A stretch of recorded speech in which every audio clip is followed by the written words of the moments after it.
সিলেট সুন্দর জায়গা, বাট সিলেটের সবচেয়ে সুন্দর সময় হচ্ছে বর্ষা। আর এই বর্ষায় সিলেট কেমন সুন্দর আজকে এটা দেখার জন্য আমরা বের হয়েছি সকাল 7টার দিকে। এখন অলমোস্ট 9:30 বাজে।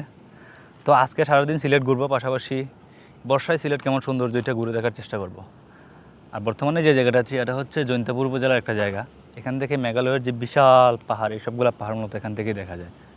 আর এই দিকটাতে কিছু উঁচু নিচু পাহাড় আছে যেগুলো দেখতে অনেকটাই বান্দরবনের মতো। আর আজকে যদি বলি সিলেট দেখার মতো জায়গাগুলো হচ্ছে এই জৈন্তাপুর, আর জৈন্তাপুরের যে নলিজুরির বিখ্যাত মাঠ আছে সেটাও আজকে ঘুরে দেখার চেষ্টা করব। তো চলেন একসাথে আজকে ঘুরে সিলেট দেখি।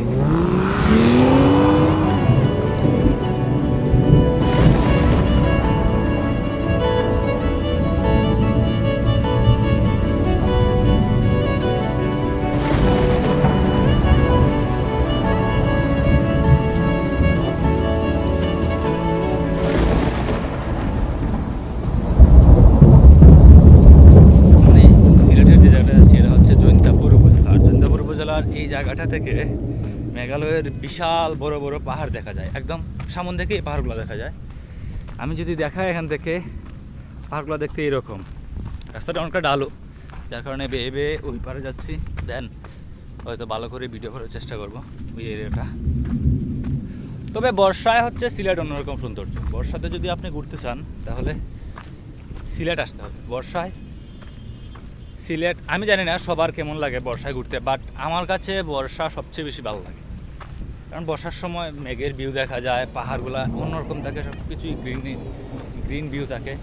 এক কথায় বর্ষায় হচ্ছে ঘোরাঘুরির শ্রেষ্ঠ সময় আমার আমার আমার ক্ষেত্রে। ভাই আমার ক্ষেত্রে বলবো না, আমি জানি না, বাট আমার কাছে বর্ষায় সবচেয়ে ভালো মনে হয় ঘোরাঘুরির জন্য।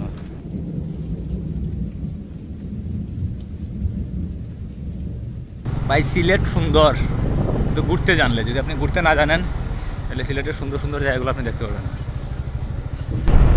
সিলেটের বিখ্যাত মাঠ দেখতে যাচ্ছি, যে মাঠটাতে মূলত অনেকে গিয়ে ভিডিও বানাইছে এর আগে। বাট আমরা যদি ফার্স্ট টাইম যাওয়ার পথে রাস্তার মধ্যে এইরকম ঝর্ণার ভিউ দেখা যায়, রাস্তাটাও অনেক সুন্দর।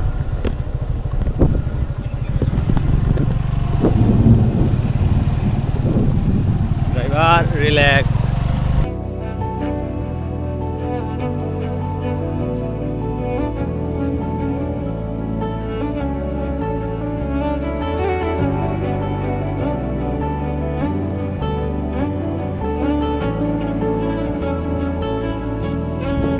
এখন মূলত আছি নলিজুরি, যে একটা মাঠ আছে সিলেটের বিখ্যাত মাঠ, সেই মাঠটাতে।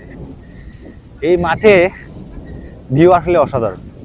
তবে এই মাঠের পাশে যদি আপনাকে একটা জায়গা দেখায়, আমি বর্তমানে আছি হচ্ছে নলিজুরি কাশিয়াপল্লী যে খেলার মাঠ, এটাতে, এটা হচ্ছে এখানে।